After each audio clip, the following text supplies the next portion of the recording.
Thank you for the interesting presentations of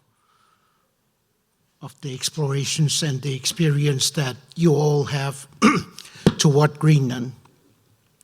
I think Proxelia's comments deserve a comment because I totally recognize the need for improvement of how we conduct our business in the government of Greenland. There's no doubt that the government of Greenland has a very progressive attitude and desire to develop the mining sector, and that the government is fully aware of its commitments and obligation to improve what is hindering the realization of the projects that you all work with. I just want to mention that the Minerals Act has been amended and is probably too, let's say, complicated to understand with all the amendments that we have done. There is a need to simplify the act to make it understandable, not only for the corporate mining companies, but in general for all the readers to understand it. Just to tell you that the government has abolished the zero tolerance policy toward uranium is something we did in order to facilitate Greenland to make dealings with the radioactive content materials, including uranium, and that paved the way for the various projects that we have been presented. On top of that, we have implemented various international conventions dealing with safety, export of dual use, support in case of accidents and emergency with radioactive materials, convention dealing with the peaceful application of nuclear materials, just to mention the adoption of the international conventions.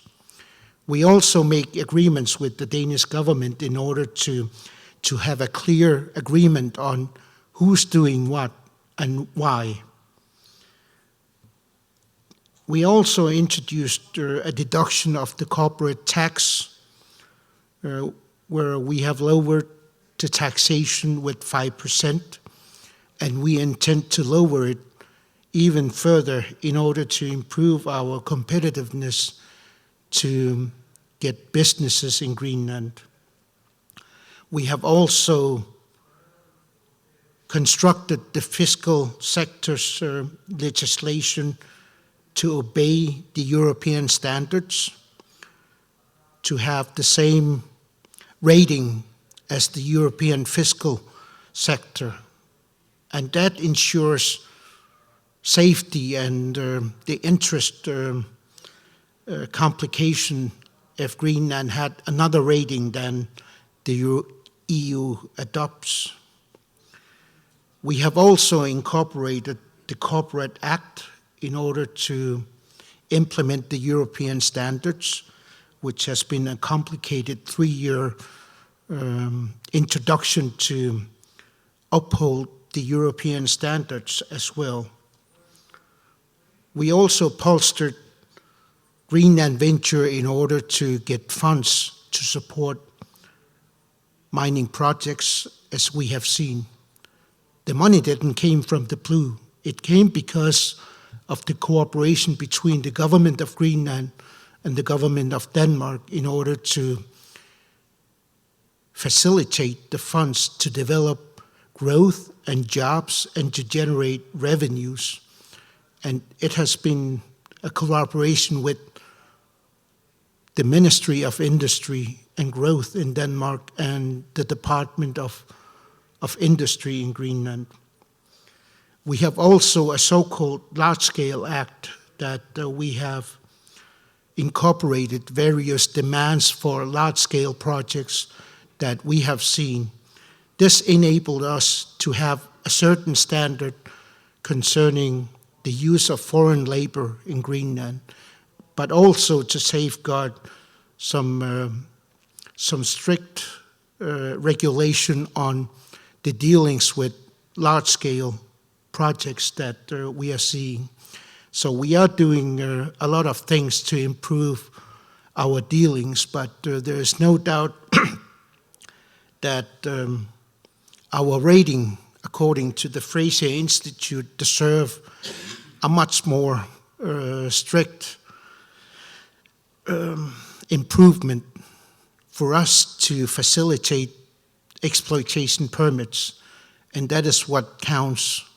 I totally agree with the assessment that things go too slow, and I'm sure that the government of Greenland is fully aware of the challenges of making things and to ensure a much faster progression of the projects. But thank you for all your support and input during the day. Thank you.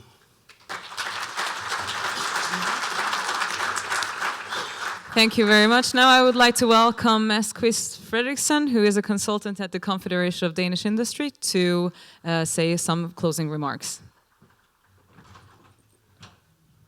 And I'll be very quick because we're going a bit over time. But thank you, everybody, for coming on behalf of the Government of Greenland and Greenland Business Association and the Confederation of Danish Industry.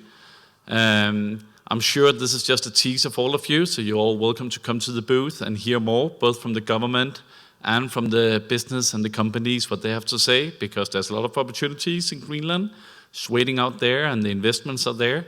So thank you everyone for coming, and thank you to all the speakers. Thank you.